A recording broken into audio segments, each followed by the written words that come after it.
Olá, amigos, olá, amigas. O tema de hoje é organização.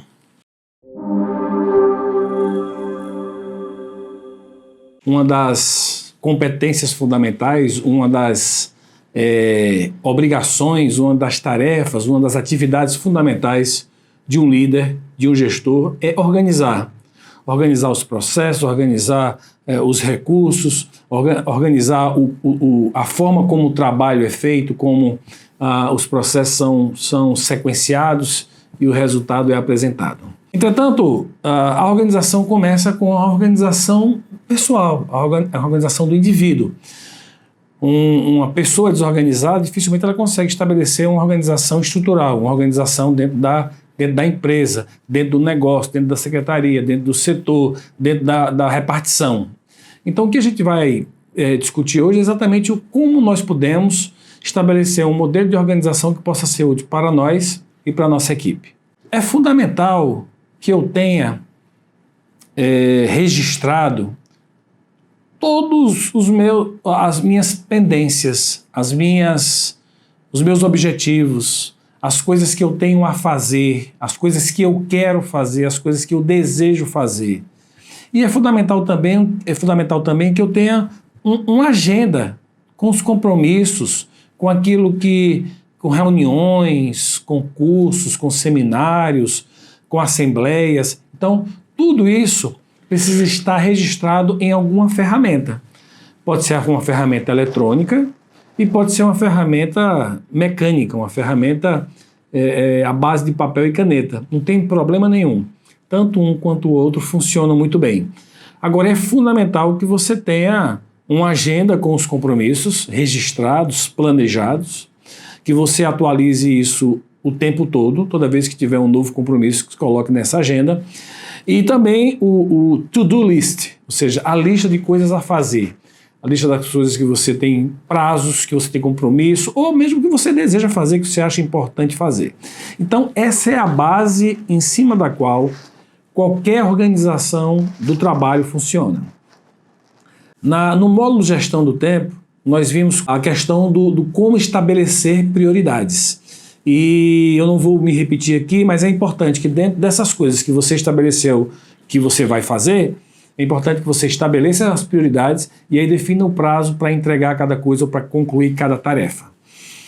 Isto feito, tendo essa base montada de agenda de compromissos e lista de coisas a fazer de uma forma já priorizada, vamos tratar daquelas ferramentas que muitas vezes nos desorganizam ou que nós permitimos que nos desorganizem. São os e-mails e as redes sociais. E aí as redes sociais, estamos falando aqui de Instagram, Facebook, WhatsApp, Telegram ou a rede social que você usa, rede de comunicação, rede de dados. O grande desafio é que muitas pessoas trabalham diretamente com um mecanismo de comunicação. Então tem pessoas que o trabalho é responder e-mail. E o trabalho e as demandas vêm através do e-mail e a pessoa vai respondendo o e-mail. Tem pessoas que, culturalmente, dentro da organização, a ferramenta é de mensagem de texto, quer seja pelo Instagram, quer seja pelo WhatsApp, quer seja pelo Telegram ou através do SMS. Então, muitas vezes, as pessoas estão dependentes desses mecanismos para executar o trabalho. Entretanto, isso é a minoria das pessoas. A minoria das pessoas tem essa característica, o trabalho tem essa característica. Então é importante a gente perceber que normalmente o trabalho não envolve necessariamente responder imediatamente às mensagens que nós recebemos. Dentro da organização, é importante entender qual é a cultura da organização, mas o que é que a gente tem ensinado e buscado estabelecer dentro de qualquer tipo de organização. Se você não trabalha diretamente com esses meios de comunicação, se o seu trabalho não é responder esses meios de comunicação, a primeira coisa é que você estabeleça um horário para ler e responder e-mails, mensagens e qualquer outra comunicação que você receba. Eu costumo conversar com os gestores das organizaçeu e perguntar para eles o que é que eles entendem sobre comunicação. E eles normalmente colocam, não, eu quero que a pessoa me responda na hora, quando eu passo a mensagem, eu quero que a pessoa me responda na hora. E aí a gente começa a configurar os celulares, ou sugerir a configuração dos celulares das pessoas. Olha, fulano, quando chegar uma mensagem das pessoas, de todo mundo, você não coloca para lhe chamar, mas quando for a mensagem de alguém, do chefe, do gestor, do dono, enfim, da pessoa que é importante, se responder logo, você coloca para ela tocar. Então, você silencia todas as outras comunicações. E aí você estabelece, não, eu vou trabalhar, quando eu chegar no trabalho, a primeira coisa que eu vou fazer, vou ler meus e-mails, vou ler minhas mensagens, vou responder tudo. Depois eu vou estabelecer um novo horário. 10 horas da manhã, vou parar, vou responder e-mail e, às vezes, quando voltar do almoço e no final da tarde. Por exemplo, você estabelecer 4 momentos em que você vai parar para ler mensagens e e-mails. Se você passar o dia todo respondendo mensagem, provavelmente o seu nível de produtividade vai ser muito baixo e desorganiza a sua estrutura. Você precisa conversar com os gestores, com os seus gestores superiores para estabelecer um mecanismo de comunicação eficaz. Mas você não pode o tempo todo estar respondendo mensagens que muitas vezes não têm conexão com o que você está fazendo agora, com o seu objetivo, com o seu prazo. Então, importante que você entenda a cultura da organização, entenda a cultura da instituição e estabeleça um modus operandi com os autores desse processo, para que você não fique dependente o tempo todo de tudo que chega de mensagem, toque, você tem que ver se é urgente, se não é urgente, de quem é. Assim a sua organização pessoal vai lá para baixo. Sua estrutura de rotina se perde ao longo desse processo. Segunda coisa que é importante é, quando você passar uma mensagem, quando você for responder um e-mail, procure escrever o mínimo que for possível. Entretanto, procure ser o mais claro possível. Procure não fazer o que a gente chama de textão, procure não escrever um textão, mas também não procure escrever só 2 ou 3 palavras. Escreva um texto que seja compreensível. Antes de enviar o texto, leia o seu e-mail, leia o seu texto, para corrigir erros de português, para corrigir erros de compreensão da sua mensagem.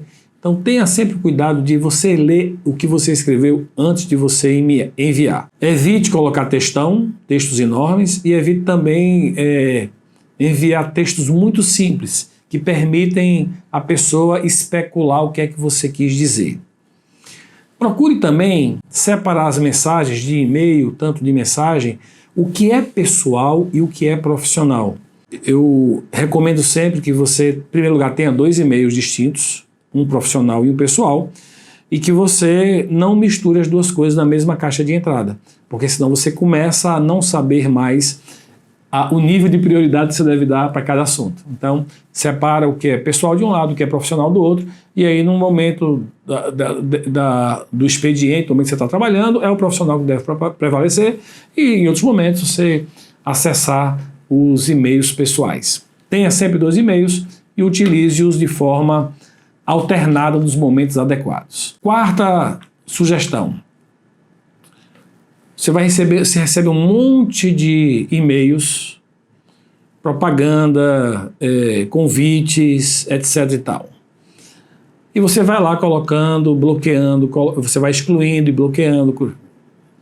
Lá embaixo, em cada e-mail desse, tem lá embaixo, cancelar a inscrição.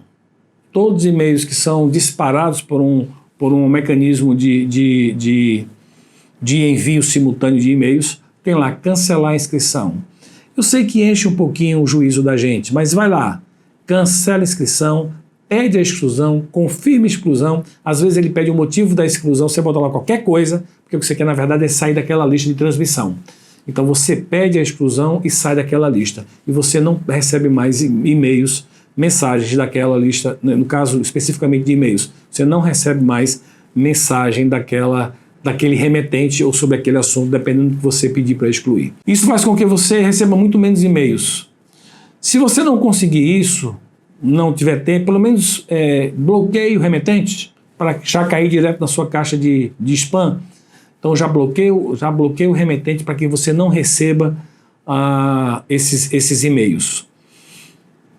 No WhatsApp, A mesma coisa. Às vezes as pessoas me colocam em lista de transmissão, às vezes me colocam numa lista de clientes e mandam para mim tudo sobre aquela empresa, sobre aquele negócio.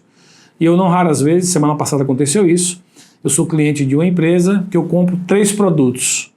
Os 3 produtos são por prescrição médica, não são remédios, são fitoterápicos.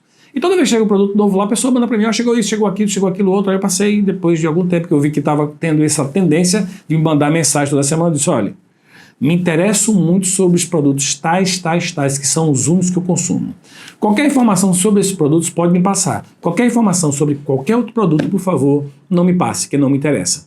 Porque eu não consumo esses produtos porque eu adoro, porque eu amo.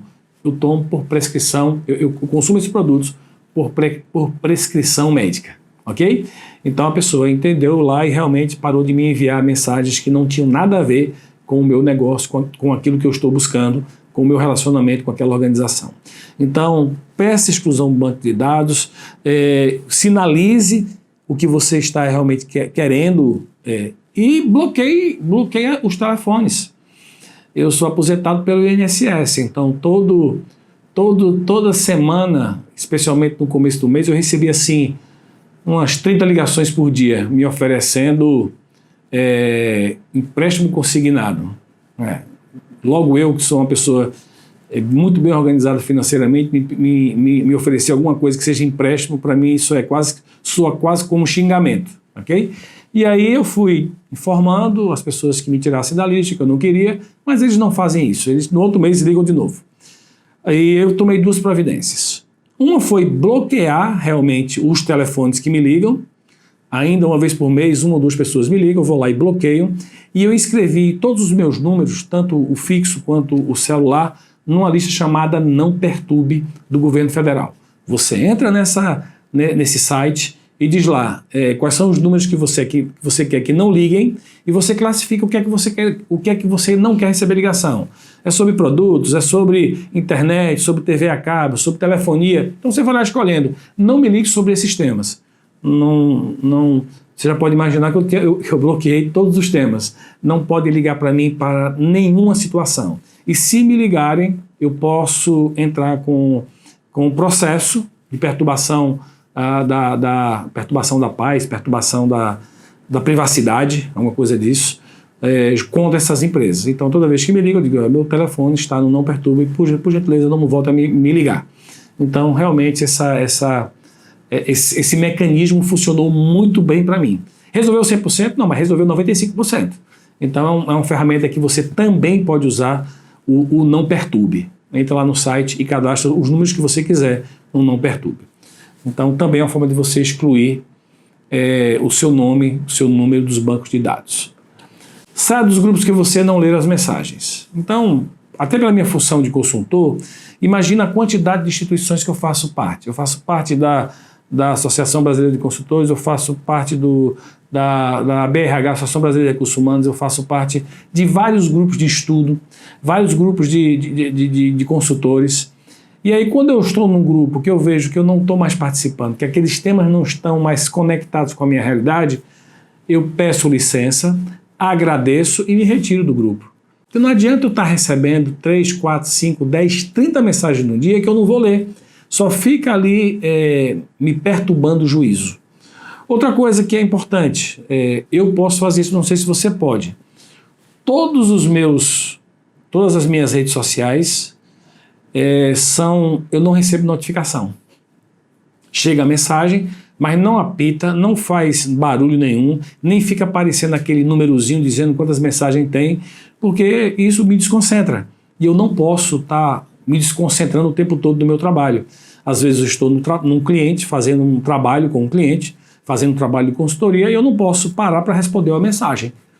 Eu costumo dizer sempre às poucas pessoas que se relacionam diretamente comigo: é urgente, me liga. Se eu não puder atender na hora, eu retorno depois. Mensagem, eu leio quando eu posso, eu leio quando me é conveniente. Obviamente que isso é a minha atividade, eu posso fazer isso, eu estabeleci isso como regra nos meus relacionamentos com os meus clientes, com os meus familiares. E eu sugiro que quem puder também faça o mesmo. Que não fique dependente do celular, não fique dependente das mensagens para tocar o seu dia a dia. Porque se você não se desvincular desse processo, você dificilmente terá um dia produtivo, dificilmente você terá uma organização de trabalho que lhe permita ser produtivo. Ao ler uma mensagem, tome uma decisão. Ou você responde na mesma hora, ou você apaga, ou você encaminha para alguém, ou você anota na sua agenda o que é que você vai fazer. Mas, pelo amor de Deus, não deixe lá, depois eu resolvo isso, depois eu faço aquilo. Não faça isso. Porque a tendência é você ir procrastinando a decisão, deixando para depois, e para depois, e para depois. Quando você menos vê, você já esqueceu daquele assunto. O assunto já passou e você não resolveu nada. Então, tome uma atitude. Ou você apaga, ou responde, ou encaminha para quem vai resolver, ou anote na sua agenda aquele compromisso ou aquela atividade que você vai realizar dali a algum tempo. Mas não deixe o negócio parado. Outra coisa que é importante para a organização do trabalho, para que você seja mais produtivo, é que você estabeleça o foco naquilo que você elegeu em fazer naquele momento. As pessoas dispersivas têm dificuldade enorme de manter o foco. E eu quero lhe ajudar aqui com 4 ferramentas simples, porém eficazes, para que você mantenha o foco naquilo que efetivamente você está fazendo. Além de tudo aquilo que eu falei até agora sobre a questão da comunicação, é o que a gente chama dos Ds. Primeiro, descarte. Olhe para aquilo que está sendo trazido para você, para aquela comunicação. Se não é relevante, meu amigo, minha amiga, descarte, apague, delete, despreze, faça o que você quiser, mas não invista tempo naquilo que não te interessa. Todos os dias, dezenas de pessoas me mandam mensagens lindas e maravilhosas. Eu tenho 3.200 pessoas na minha agenda telefônica, então tu imagina quantas mensagens de bom dia, olha, essa mensagem é linda, e as pessoas mandam para mim, e acredito, eu não vejo nenhuma. Eu só vejo uma mensagem quando alguém manda pessoalmente. Délio, eu vi essa mensagem, lembrei disso, acho que isso aqui é importante para lá. E quando a pessoa me diz qual é o contexto, eu posso analisar qual é a mensagem e ver, assistir ou não. Em geral, eu só vejo uma mensagem, só assisto um filmete que mandaram para mim, um vídeo que mandaram para mim, ou abro uma imagem que mandaram para mim, se tiver algum conteúdo adicional. Se for só aquilo, é impossível, vou perder muito tempo, eu descarto automaticamente aquilo dali. Pare e pensa, quanto tempo você tem dedicado para coisas que não tem nada a ver, que não lhe interessam, que não lhe acrescentam em nada no seu crescimento, no seu desenvolvimento. Então aprenda a descartar as coisas. Adélio, eventualmente você não perde alguma coisa? Eu acredito que sim. Eu acredito que talvez alguma coisa que fosse importante ali, que eu pudesse ter um aproveitamento, certamente eu perco alguma coisa. Mas eu poderia dizer a você assim, dentro de uma realidade já experimentada, de cada 100 mensagens que eu recebo que eu descarto, talvez 3 ou 4 faria algum sentido para mim, o resto realmente descartar não tem problema. Segundo D, delegue. Tem coisas que não é para você fazer, tem coisas que não é para você realizar.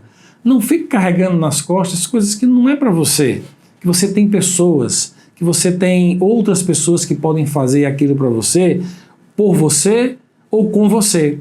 Não assuma a responsabilidade de querer fazer tudo. Ah, mas a mensagem veio para mim, pediram a mim. Ótimo, delegue. O fato de você delegar não livra você da responsabilidade de entregar.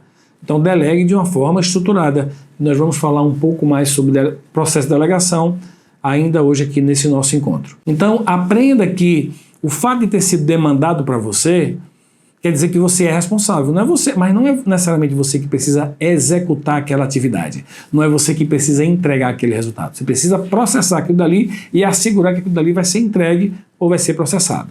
Então, aprenda a delegar cada vez mais, e lembre-se que a delegação não necessariamente de cima para baixo, ela pode ser também lateral, ela pode ser inclusive de baixo para cima. Vamos falar um pouquinho sobre isso mais na frente. Terceiro D, demore. Coloque sempre dentro de um planejamento de trabalho o que você vai fazer. Então não é porque uma mensagem chegou agora e tem lá dizendo urgente que é urgente para você. Você que tem que analisar a urgência para você. E você tem que encaixar isso que chegou para você dentro das suas prioridades. Não transforme a urgência do outro necessariamente na sua urgência. O outro está pedindo urgência porque é urgente para o outro.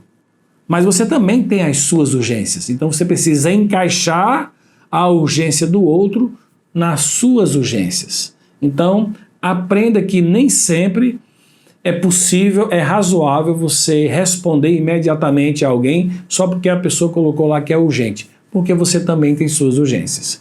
E cuidado com os termos urgência, urgentíssima, urgentésimo, urgente, como eu já vi uma empresa, botar caixa alta, que é muito urgente. Tudo é urgente hoje em dia.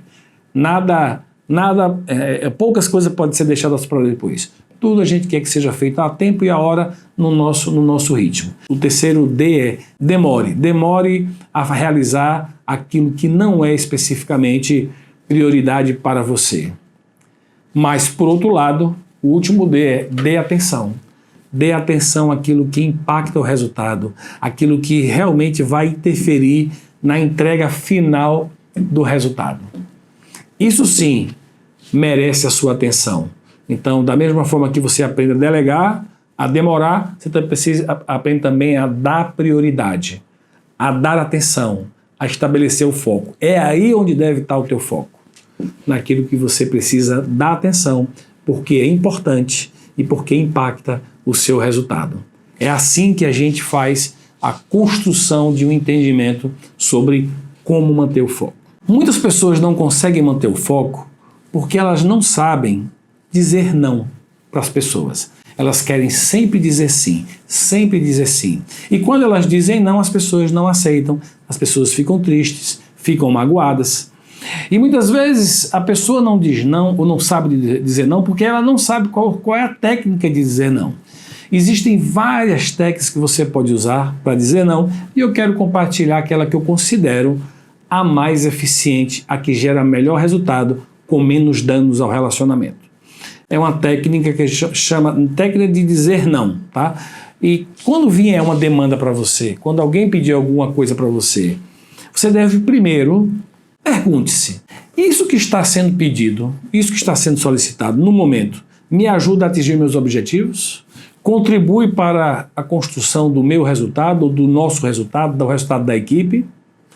Se a resposta for sim, ótimo, faça. Se a resposta for não, use uma técnica chamada técnica sanduíche. E em que consiste a técnica sanduíche? Consiste em você dizer um não ladeado por dois sims. Sim, não, sim. Então você diz um sim, diz um não e diz um sim. Mas como é isso? Que sim é esse, que não é esse que eu vou dizer? Então, o primeiro sim é o que você vai dizer para o que você quer. O sim é para o que você quer, ou seja, é a justificativa que você vai dar para depois dizer o não.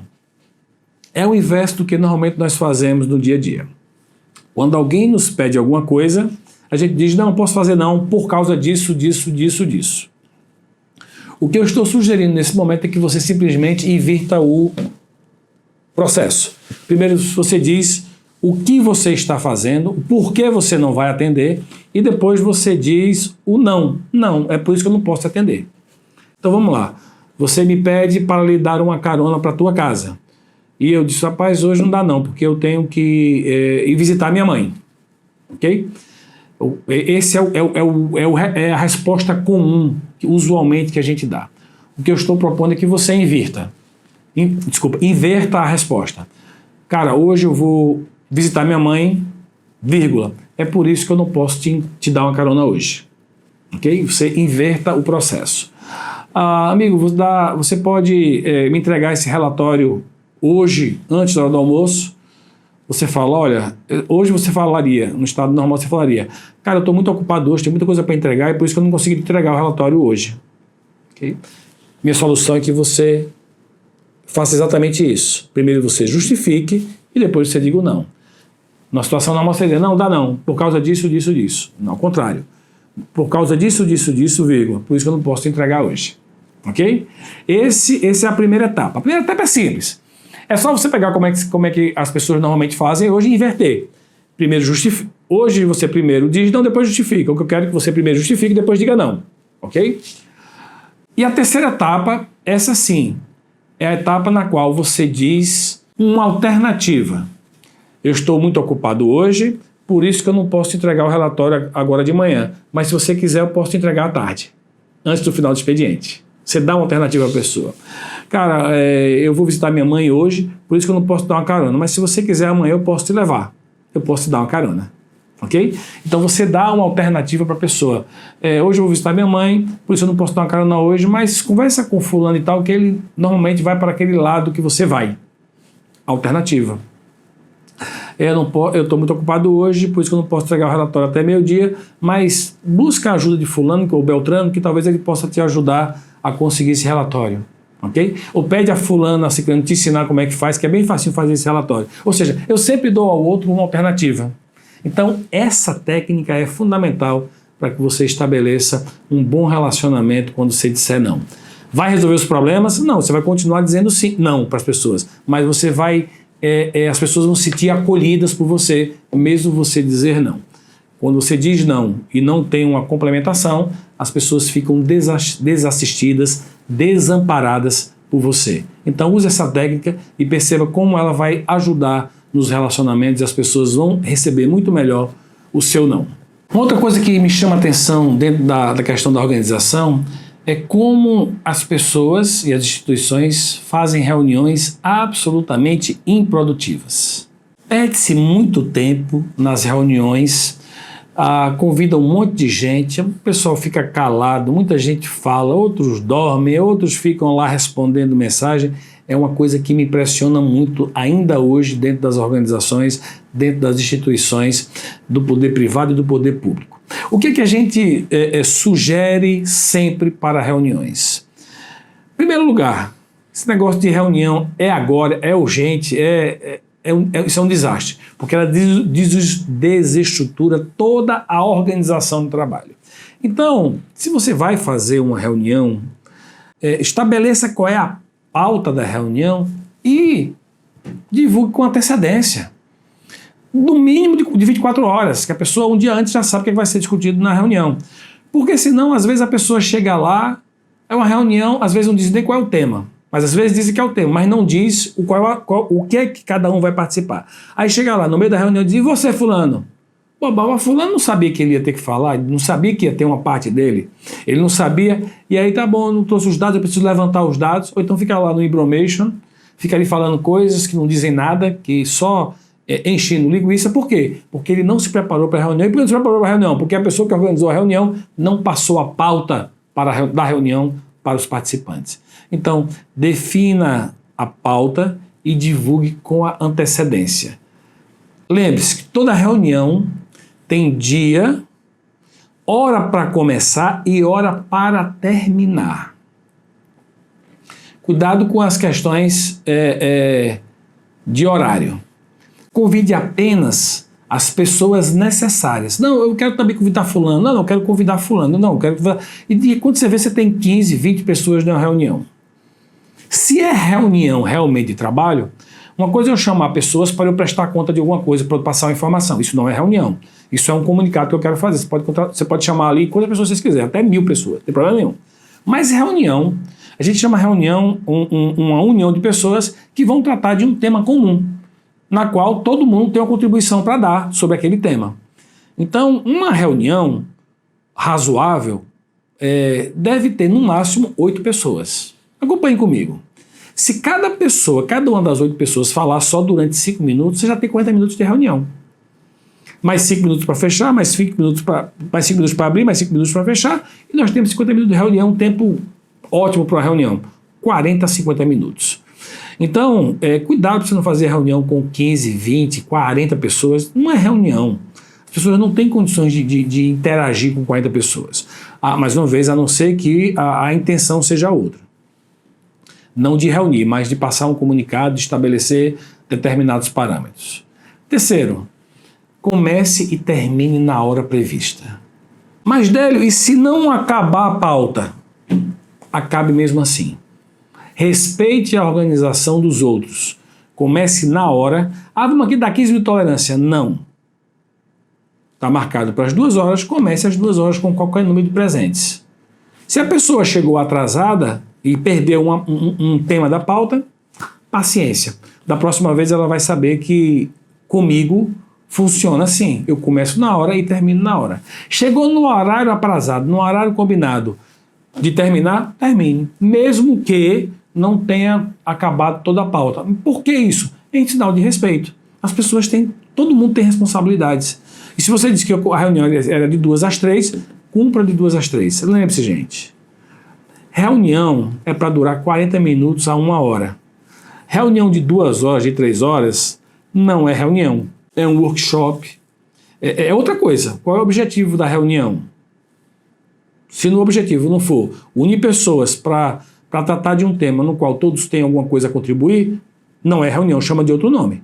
Ok? Porque reunião, para ser chamada de reunião, não pode demorar mais do que 60 minutos. 40 minutos, 50 minutos, 60 minutos, ok. Não mais do que isso. Então comece e termine no horário. Respeite a pauta que você estabeleceu. Se alguém veio com uma ideia muito bacana, legal, que está fora da pauta, registre as ideias. Registre, essa tua ideia é muito bacana. Eu só não vejo como isso aqui está ligado ao que a gente está falando. Vamos fazer o seguinte, eu vou anotar aqui, numa próxima reunião a gente coloca isso aqui em pauta. Não permita que ideias fora do contexto da pauta atrapalhem a reunião. Mantenha a linha que foi estabelecida. Ok? Então, anote, registre a ideia, especialmente se ela for boa, e coloque esta ideia em pauta numa outra reunião, numa reunião futura. Não despreze, não descarte nunca boas ideias. Quinto, avalie a conveniência da sua participação em cada reunião que você for chamado. Lhe chamaram para uma reunião, pare e pensa. Eu tenho que contribuir nessa reunião? Eu tenho que aprender nessa reunião? Minha participação é fundamental? Eu posso efetivamente fazer a diferença nessa reunião? Se a resposta é sim, aceite o convite. Se a resposta é não, procure entender-se com a pessoa que convocou você para a reunião para verificar se ela pode lhe dispensar desta reunião. Porque reunião é hoje, dentro das organizações, dentro das instituições, um dos maiores ladrões que tem do tempo. Ladrões improdutivos do tempo. Então verifica qual é a tua relação na tua organização, no teu órgão, na tua secretaria, como é que está essa forma de reunião. Outro tema importante é que muitas vezes uma coisa chega até você, mas não é para você resolver, é para você colocar alguém para fazer. É o que a gente chama de delegação, que eu falei agora há pouco no foco. Né? Chega uma demanda para mim e eu percebo que alguém pode fazer isso, não precisa ser exatamente eu a pessoa que vai resolver aquele tema, que vai resolver aquele problema. Então é fundamental que eu faça a delegação. Entretanto, delegar é diferente de delargar. Delargar é quando eu pego alguma coisa e digo à pessoa, faça isso aqui. Sem analisar, sem pensar. Às vezes a pessoa pergunta, e como é que eu faço aqui? Sei não, te vira, dá teus pulos. Ou seja, eu não tenho ideia do que é que eu estou fazendo. Estou pegando simplesmente um tema e passando para o outro. Isso não é delegar, isso é delargar. Eu estou, na verdade, largando aquilo dali em cima de alguém. E como se eu não fosse responsável mais por aquilo, porque eu passei o abacaxi para o outro. Isso não é delegar. Isso não é o que a gente chama em gestão, em administração, delegar. Isso é delargar. Para que eu possa delegar, existem algumas técnicas fundamentais, básicas, que eu posso fazer para assegurar que a delegação será efetiva. Uma das coisas mais básicas que a gente faz se eu tenho aqui, se isso chegou até mim e eu vou delegar, eu preciso entender o que é que está sendo pedido. Qual é a atividade, ou qual é a tarefa, ou qual é o objetivo daquilo. Então eu analiso o que está sendo solicitado, o que está sendo demandado. Para eu entender qual é o resultado final que se busca daquele processo, daquela situação. Não basta eu entender o que está sendo demandado, mas eu preciso também saber, dentre as pessoas que eu vou delegar, qual é a pessoa mais apta a resolver aquilo dali. Então eu preciso selecionar a pessoa em termos de capacidade, conhecimento, comprometimento, área de atuação, para que eu possa escolher a pessoa correta, disponibilidade de tempo, para que eu possa escolher a pessoa correta para delegar aquilo que chegou até minhas mãos, aquilo que veio por mim ou que foi gerado por mim mesmo dentro desse processo. Então escolha a pessoa e aí você chama a pessoa, né, conversa com a pessoa, ou encaminha uma comunicação pedindo para a pessoa resolver aquilo dali. Lembre-se que muitas vezes existem várias formas de você fazer isso, de passar o bastão. Uma é chegar para a pessoa e explicar exatamente o que você quer que ela faça. Olha, eu quero que você faça isso, depois faça isso, depois faça isso, depois faça aquilo, depois faça aquilo outro. Okay? E muitas vezes você pode dizer, fulano, eu quero isso aqui como resultado. E a própria pessoa estabelecer como é que ela vai construir esse resultado. As duas formas funcionam. Se você tiver uma pessoa com pouco conhecimento naquilo dali, você tiver mais conhecimento, você pode até dizer, fulano, olha, eu sugiro que você faça assim, assim, assim, assim, assado. Mas encontre sua forma de fazer. Mas se a pessoa já tem conhecimento, já sabe como fazer, você não precisa dizer o passo a passo, como ela deve fazer para conseguir aquele resultado. Você pode simplesmente dizer, aqui a tarefa é sua, a atividade é sua, o resultado é seu, então pode trabalhar em cima disso. Tem atividades que são muito simples, outras são mais complexas. Por isso você precisa se assegurar que o outro entendeu o que você pediu. Então, eu ouço muitos líderes perguntando para a equipe, você entendeu? Gente, essa é a pergunta mais sem sentido que existe na face da Terra. Porque normalmente a pessoa vai dizer, entendi. E normalmente ela entendeu, mas ela entendeu o que ela entendeu. Ela não entendeu necessariamente o que você falou. Ela entendeu o que ela entendeu. Percebe a diferença? O que ela entendeu não foi necessariamente o que você quis passar para ela, o que você pediu. Mas quando você pergunta, você entendeu? A pessoa vai dizer, sim, eu entendi. Eu costumo usar uma técnica para me assegurar que a pessoa entendeu, que é o backtracking. O backtracking diz o seguinte, backtrack, ou seja, voltar pela mesma trilha.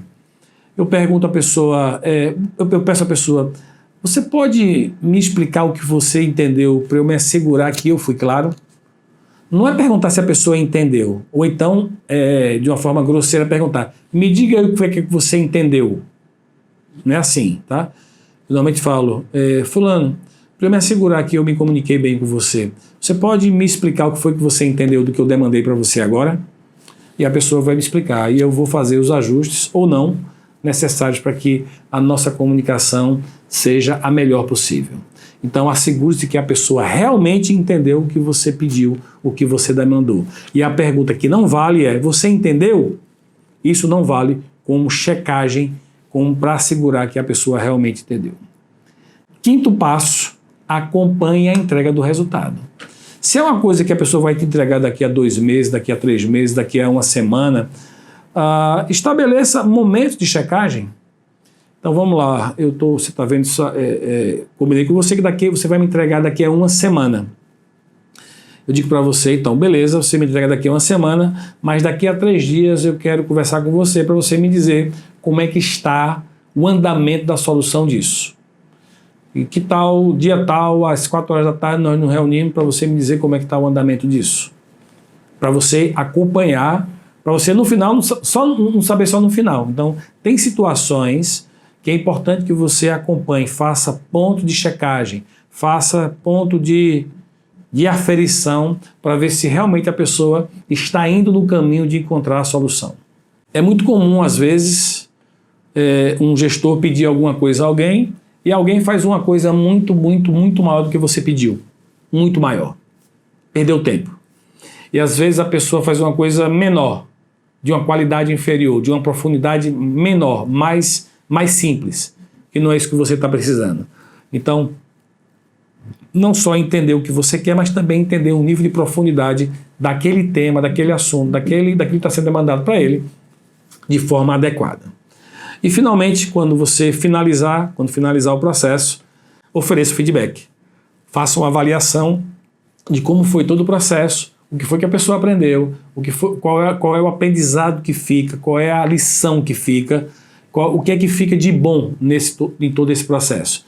Então, quando você faz esse processo passo a passo, seguindo as 6 etapas, aí sim, você está fazendo uma delegação profissional, usando uma ferramenta adequada para o processo de delegação.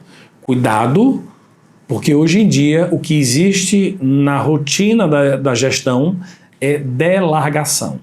Pessoas simplesmente jogando para os outros a responsabilidade. Dentro desse processo de delegação, é importante você, eventualmente, dependendo da situação, estabelecer quais são os limites de autonomia, para que a pessoa tenha coragem de tomar decisões e, ao mesmo tempo, saiba qual é o limite dela.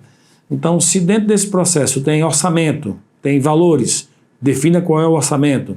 Se dentro desse processo a pessoa pode tomar decisões, que tipo de decisão, tem uma viagem a fazer, defina se a pessoa pode, até que ponto ela pode fazer a viagem. Se tem contratação de pessoal, defina qual é o limite. Então, dentro desse processo de delegação, eventualmente, dependendo da situação, você precisa estabelecer quais são os limites de autonomia que a pessoa tem, para que ela também não coloque os pés pelas mãos e termine fazendo o que você quer, mas a um custo inviável ou utilizando recursos que não deveriam ser utilizados especificamente para aquela situação. Então aí está a ferramenta fundamental dentro do processo de delegação. E aí não basta que você seja produtivo, não basta que o seu setor seja produtivo, mas que sua equipe, na verdade, seja produtiva. A equipe toda produtiva. Então o que eu vou falar agora visa a você ajudar a organizar o trabalho da sua equipe, contribuir para que o trabalho da sua equipe seja organizado assim como você o é. Primeiro passo, primeira dica, primeira sugestão é que você defina os objetivos gerais da sua área, do seu setor, do seu órgão e os objetivos específicos que interferem no trabalho das pessoas, no trabalho da equipe. Faça com que cada um entenda como eles contribuem para o atingimento do resultado final. Perceba que a pessoa que, numa escola, a pessoa que dá uma aula é tão importante quanto a pessoa que cria o horário, que é tão importante quanto a pessoa que está lá limpando o chão, que é tão importante quanto o porteiro, quanto o coordenador, quanto o segurança. Todo mundo é importante na escola. Dentro do órgão público, a pessoa que digita um documento é tão importante quanto a pessoa que arquiva, que é tão importante quanto a pessoa que digitaliza, todo mundo é importante, porque se não tiver uma dessas pessoas, o processo não caminha, o processo não vai para frente. Mas explique para as pessoas, faça as pessoas entenderem qual é a contribuição delas no resultado final do processo. E aí elas vão compreendendo o papel delas e se organizando, se alinhando junto com aquilo que o órgão está lançando como desafio. Estabeleça as responsabilidades. Quem é responsável pelo quê? Onde é que vai sua margem de responsabilidade, sua autonomia para resolver as coisas? Então, faça as pessoas entenderem não só a tarefa que ela está fazendo, mas o que responsabilidade está associada àquela tarefa. Porque às vezes a pessoa é só o que a gente chama de tarefeiro. Tarefeiro é aquela pessoa que faz tarefa, depois faz a tarefa, depois faz outra tarefa, faz outra tarefa. Mas ela não está fazendo a conexão entre a tarefa e o resultado que ela gera. Então faça com que a pessoa entenda o resultado, responsabilizando essa pessoa, não só pela execução da tarefa, mas responsabilizando pela consecução do resultado que é gerado a partir da tarefa, a partir daquela atividade. Aumenta o nível de consciência das pessoas. Quarto, defina quais são as normas de conduta dentro do grupo. O que é aceitável, o que não é aceitável, como é que a gente pode desenvolver um trabalho em equipe, ajuda recíproca, Quais são as normas de conduta? Isso precisa... Não estou falando das questões de ordem legal, não. Estou falando das questões de ordem social. O que é que nós, enquanto grupo, podemos convencionar aqui como sendo nosso padrão de funcionamento? Constrói esse padrão e compartilha esse padrão com todos, para que todos estejam alinhados nesse padrão de comportamento, de conduta. Quinto, diga às pessoas quais são os recursos que tem disponibilidade, que tem disponível. Nem aqui, nem em canto nenhum, você tem todos os recursos que você precisa para conseguir o resultado que você quer, ou que foi demandado para você. Então, olha, os recursos que a gente tem é isso. São esses. E aí eu me lembro muito bem daquele filme Apollo 13, eu que sou da área de administração, na qual os astronautas lá tiveram um problema, e aí o pessoal aqui na Terra, na NASA, eles pegaram tudo que tinha na nave e disseram para os cientistas, é isso que eles têm como os recursos lá. Encontre uma forma de trazê-los para a Terra vivos usando esses recursos. E os cientistas foram exatamente utilizando aqueles recursos simples para construir solução para que eles pudessem lá no espaço ajustar a rota e voltar para a Terra, com os recursos que eles tinham, ok? E como vocês sabem, a história deu certo. Então, nós precisamos saber quais os recursos que a gente tem e adequar esses recursos para a construção do resultado. Lembrando que a gente nunca tem todos os recursos que a gente quer. E a gente, mesmo assim, a gente não pode se livrar da responsabilidade de gerar resultados, mesmo não tendo todos os recursos. Sexto, deixe claros os limites de autonomia. Até onde você pode ir, até onde você pode decidir, o que é que você pode sancionar, o que é que você pode solicitar, o que é que você pode decidir. Para que as pessoas se empoderem nesse processo. Sétimo, peça e ofereça feedback. Peça feedback das pessoas. Como é que vocês estão percebendo isso? Como é que foi esse processo? E ofereça também, percebi isso, aquilo. É uma via de duas mãos. Feedback é uma via de duas mãos, gente. A gente dá e recebe, e assim a equipe vai se fortalecendo na construção, na maturidade, no crescimento da equipe. E finalmente, a oitava, crie um ambiente de confiança recíproca e respeito. Quando a equipe confia um no outro, existe o respeito entre as pessoas, naturalmente o trabalho flui com muito mais harmonia e é natural que a organização ganhe a organização no sentido amplo e ganhe também a organização pessoal, o funcionamento, o fluxo de todo o processo. Então, meus amigos, minhas amigas, essa é a nossa proposta, para que você se organize mais, para que você crie ferramentas para que sua equipe se organize mais, e vocês vão perceber uma coisa interessante.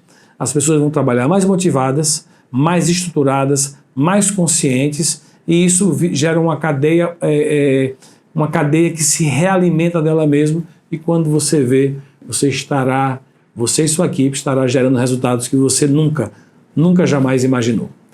Desejo para você muito sucesso, um abraço e até a próxima.